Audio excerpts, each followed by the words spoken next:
मैं फैसले लेता हूँ और उसके बाद उन्हें सही करके दिखा देता हूँ। ये लाइन्स बहुत ही महान व्यक्ति के हैं और आपको मैं आज बताती हूँ कि वो महान व्यक्ति कौन थे, जो अब हमारे बीच नहीं रहे। ये लाइन्स है सर रतन टाटा सर के, जो जिनका निधन कल ही हुआ है और हम लोगों के लिए बहुत ज़्यादा लॉस की बात है ये कि इतने अच्छे इंसान का अब हमारे बीच नहीं रहे।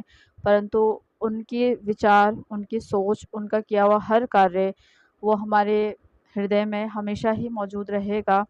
जितना उन्होंने इस देश के लिए किया है, उनके लिए सभी बहुत आभारी रहेंगे और इतना अच्छा रत्न जो आज हमने खो दिया है, तो ईश्वर उनकी आत्मा को अपने चरणों में स्थान दे।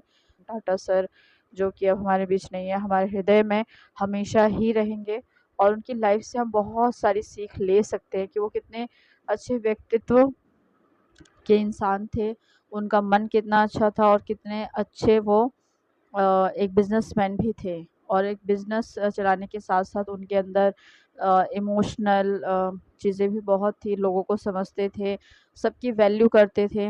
वो बताते थे कि जो उनका जीवन है, उनकी ग्रैंडमदर ने उनसे कहा है कि हमें अपने वैल्यूज़ को हमेशा मेंटेन करके रखना चाहिए, हमेशा दूसरों की हेल्प करनी चाहिए और एक ह्यूमैनिटी जो हमें अपने अंदर हमेशा जीवित रखनी चाहिए। तो आज मैं कुछ लेसन उनकी लाइफ से जो भी हमें मिल सकती है सीख, उन सबको हमें अपनाना चाहिए और हम सभी को एक ट्रिब्यूट जो है उनको देना चाहिए। हम उनकी लाइफ से क्या सीख सकते हैं, वो अच्छी बात है।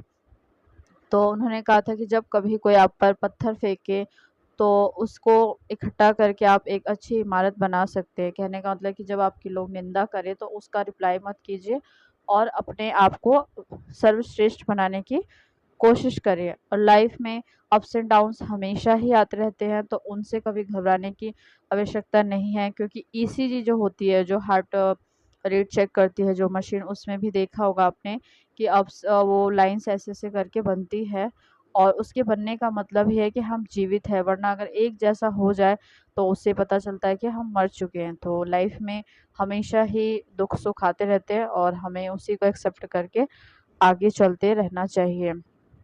और हमेशा सबका सम्मान करना चाहिए।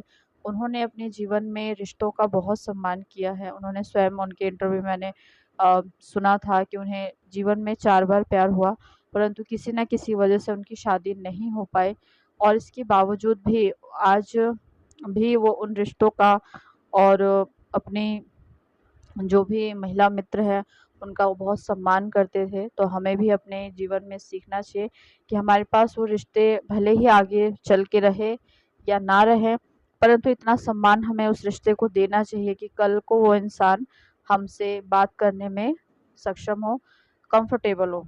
तो ये बात हमें रतन टाटा से सीखनी चाहिए और पैंडेमिक के समय जब हमारे देश में कोरोना काल चल रहा था, तब लगभग हर कंपनी से लोग निकाले जा रहे थे या वेतन कम मिल रहा था, लेकिन सर रतन टाटा सर ने बहुत से लोगों की उस वक़्त भी हेल्प की। उन्होंने कभी किसी एम्प्लॉइज़ को अपनी कंपनी से बाहर नहीं निकाला, बल्कि उन्हें और लोगों को हायर किया।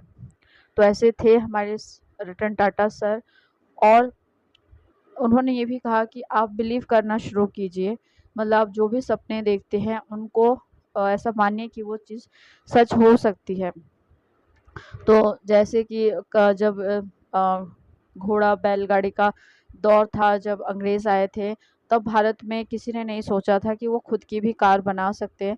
लेकिन रतन टाटा सर ने ख्वाब देखा और उन्होंने स्वयं मतलब भारत की ही अपनी एक गाड़ी बनाई और आगे चलकर लोगों को बिलीव हुआ कि वो भी बना सकते हैं। तो इसीलिए अपने सपनों पर भरोसा कीजिए, सपने बड़े देखिए और उन्हें अगर आप बिलीव करते हैं कि आप पूरा कर पाएँगे, तो एक ना एक दिन वो समय ज़रूर आता है कि आप उन सपनों को साकार कर पाएँगे। रतन टाटा सर के अकॉर्डिंग लोहे को उसकी जंग ही खाती है। ठीक है, उसी तरह से हमें भी हमारा माइंडसेट, हमारे अपने विचार खा जाते हैं।